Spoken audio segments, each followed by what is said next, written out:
다 같이 사도신경 하심으로 신앙 고백하도록 하겠습니다.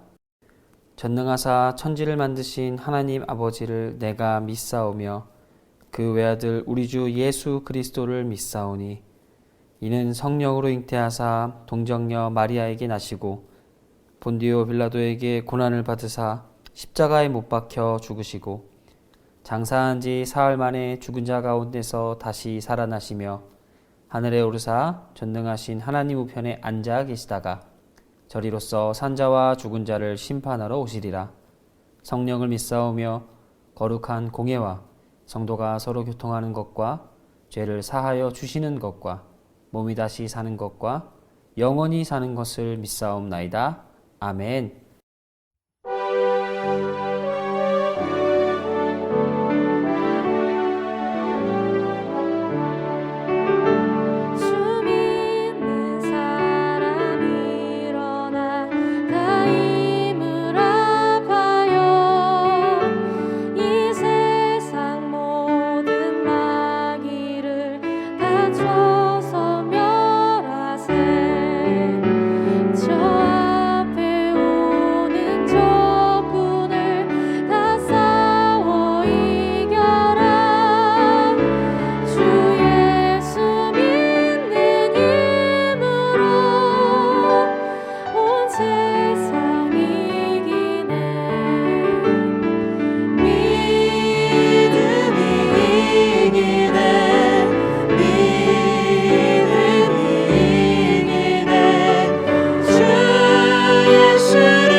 사람들이 요담에게 그 일을 알림해 요담이 그리심산 꼭대기로 가서 서서 그의 목소리를 높여 그들에게 외쳐 이르되 세겜 사람들아 내 말을 들으라. 그리하여야 하나님이 너희의 말을 들으시리라. 하루는 나무들이 나가서 기름을 부어 자신들 위에 왕으로 삼으려 하여 감람나무에게 이르되 너는 우리 위에 왕이 되라 하매 감람나무가 그들에게 이르되 내게 있는 나의 기름은 하나님과 사람을 영화롭게 하나니 내가 어찌 그것을 버리고 가서 나무들 위에 우쭐 대리오 한지라.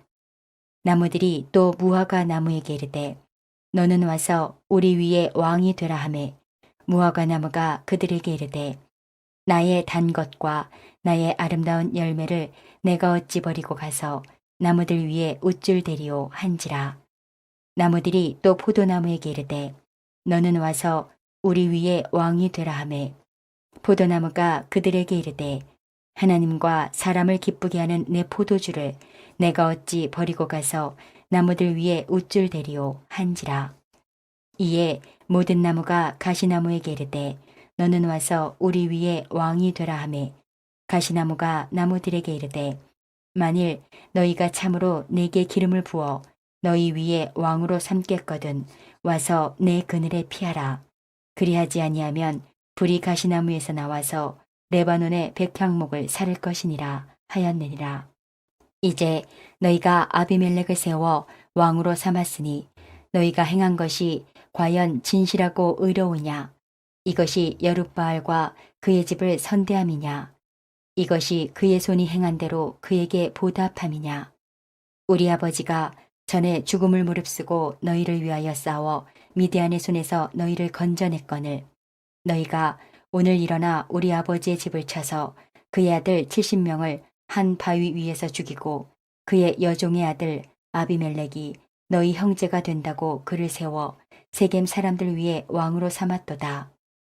만일 너희가 오늘 여룻바알과 그의 집을 대접한 것이 진실하고 의로운 일이면 너희가 아비멜렉으로 말미암아 기뻐할 것이요 아비멜렉도 너희로 말미암아 기뻐하려니와 그렇지 아니하면 아비멜렉에게서 불이 나와서 세겜 사람들과 밀로의 집을 살을 것이요 세겜 사람들과 밀로의 집에서도 불이 나와 아비멜렉을 살을 것이니라 하고 요담이 그의 형제 아비멜렉 앞에서 도망하여 피해서 브엘로 가서 거기에 거주하니라.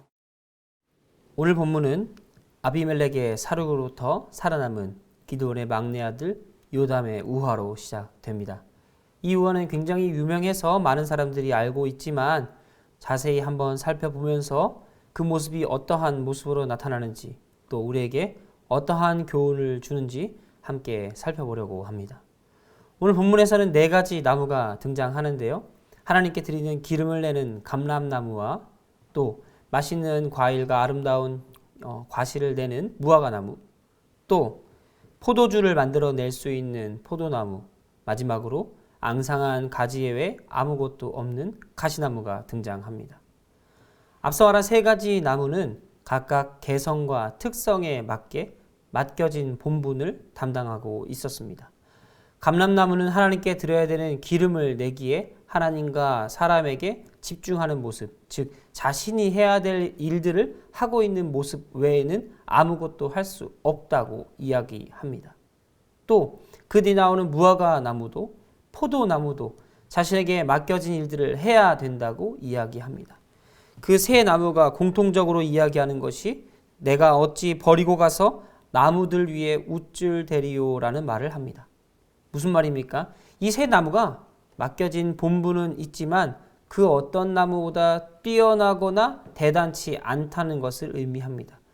즉 스스로가 자신의 위치가 어디인지 잘 알고 있다는 것이지요.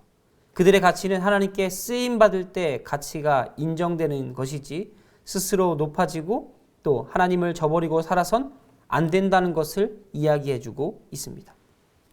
반면 마지막에 말했던 가시나무, 앙상한 가지 외에 아무것도 없는 그 나무는 본인 스스로를 굉장히 높이 평가합니다.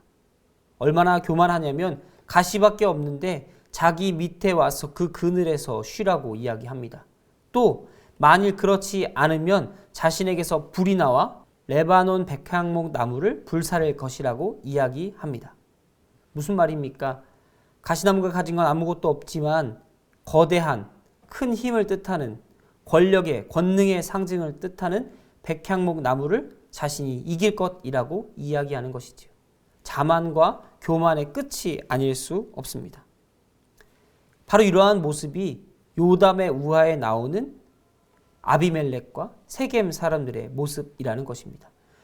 요담이 이야기하는 자신의 본분에 맞는 삶이 곧 하나님이 원하시는 삶이요 하나님께 바쳐질 삶이지만 스스로 왕인 채 하고 모든 나무들 위에 서려고 하는 그 나무의 왕은 당신들이 정하는 게 아니라 스스로 정하는 게 아니라 하나님께서 정하는 것이라고 이야기해 주고 있는 것입니다. 그렇습니다. 어떤 나무든 하나님께서 사용하시면 바른 나무, 옳은 나무가 되는 것입니다. 각자 모든 사람에게는 맡겨진 영역이 있다는 것이지요. 그러니 옆에 있는 나무와 비교할 필요도 없습니다. 옆에 있는 사람들과 우리의 모습을 비교할 필요가 없다는 것이지요. 우리는 우리에게 맡겨진 삶을 충실하게 또 하나님 앞에서 거룩하게 살아내기만 하면 됩니다. 또한 요담이 이 이후에 했던 이야기를 통해서 살펴볼 것이 있는데요. 요담이 했던 이 우화는 참 맞는 말만 하고 있습니다. 그래서 이 이야기를 통해서 많은 것들을 깨달을 수 있지만 그 다음에 나오는 요담의 말을 통해서 우리는 다시 한번 생각하게 됩니다. 요담은 아비멜렉을 꾸짖으면서 무엇이라 이야기하냐면 기드온의 집을 선대하는 것에 대해서 이야기합니다. 왜냐하면 그 전에 이스라엘 백성들이 기드온의 집을 선대하기로 약속했기 때문입니다. 그런데 그 사람들의 모습이 기드온의 자녀들을 대부분 다 죽이고 그 죽인 살인자를 왕으로 모시는 게 과연 기드온이 원하는 일일까라고 이야기하고 있다는 것입니다. 요담의 이 이야기의 근거는 기드온의 용맹함 또 기드온의 업적으로 기초를 삼고 있는데요. 기드온이 목숨 걸고 미디안과 싸워서 전쟁에서 승리해서 이스라엘 백성들을 평화롭게 만들고 안정하게 만들었는데 이스라엘 백성들은 도리어 기드온의 집을 선대한다는 명목 하에 그의 자녀들 다 죽이고 지금 이렇게 방탕한 삶을 살고 있는 것을 꾸짖고 있다는 것입니다. 문제는 무엇입니까? 요담이 생각하는 그 근거가 기드온에게 있다는 것입니다. 기드온이 잘해서 기드온이 용맹해서 기드온이 평화를 가져와서 지금 너희가 이렇게 살고 있다고 이야기하고 있는 것이지요. 사실 이스라엘이 평화로운 것은 기드온이라는 사람을 하나님께서 사용하셔서 큰 용사로 만드셔서 사사로 부르셔서 이스라엘의 평화가 찾아왔지만 그의 아들 요담은 이 모든 업적을 기드온에게 돌리고 있는 것이지요. 사람들을 설득하는 방법이 사람에게 있다고 이야기하는 것입니다. 사랑하는 성도 여러분, 우리도 이러한 잘못을 반복할 때가 많습니다. 우리의 본분과 해야 될 일이 어디 있는지 망각하고 살 때도 있지만 우리가 잘하고 있다고, 우리가 잘나고 있다고, 우리가 옳은 말을 하고 있다고 주장하면서 그 뜻을 사람에게 맞출 때가 많다는 것이지요. 우리가 사는 이 세상은 하나님이 창조하신 세상입니다. 하나님의 통치를 받는 이 세상에서 살 때에 우리에게 중요한 것이 무엇인지 한번 생각해 보셨으면 합니다. 우리가 이 세상을 살면서 되고 싶은 것이 나무들의 왕인지 아니면 하나님께 쓰임받는 나무인지, 우리가 하나님께 나아갈 때에 필요한 것은 스스로에 대한 자만심인지 아니면 겸손하고 어디든 쓰임받겠다는 하나님에 대한 충성심인지 한번 살펴보셨으면 좋겠습니다. 오늘 하루 우리의 삶 속에서 하나님과 나의 위치를 잘 살펴보고 왕이 되는 것이 아니라 하나님의 충실한 백성으로서 하나님의 쓰임받는 도구로서 이 땅 가운데 옳고 이로운 것들을 이루어 가시는 오늘 하루가 되시길 간절히 소원합니다. 기도하겠습니다. 사랑의 하나님 감사합니다. 오늘도 우리에게 은혜를 허락하셔서 살게 하심에 감사합니다. 하나님이 주신 삶, 우리 맘대로 꾸미는 것이 아니라 하나님께서 원하시는 삶으로, 하나님께서 원하시는 마음으로, 하나님께서 원하시는 행동과 말들로 채워갈 수 있도록 우리의 삶을 다스리시고 우리 마음속에 있는 교만함을 없애 주시옵소서. 감사합니다. 사랑합니다. 예수님의 이름으로 기도드렸습니다. 아멘. 주기도문 하겠습니다. 하늘에 계신 우리 아버지여, 이름이 거룩히 여김을 받으시오며 나라에 임하옵시며 뜻이 하늘에서 이룬 것 같이 땅에서도 이루어지이다. 오늘날 우리에게 일용할 양식을 주옵시고 우리가 우리에게 죄지은 자를 사하여 준 것 같이 우리 죄를 사하여 주옵시고 우리를 시험에 들게 하지 마옵시고 다만 악에서 구하옵소서. 대개 나라와 권세와 영광이 아버지께 영원히 있사옵나이다. 아멘.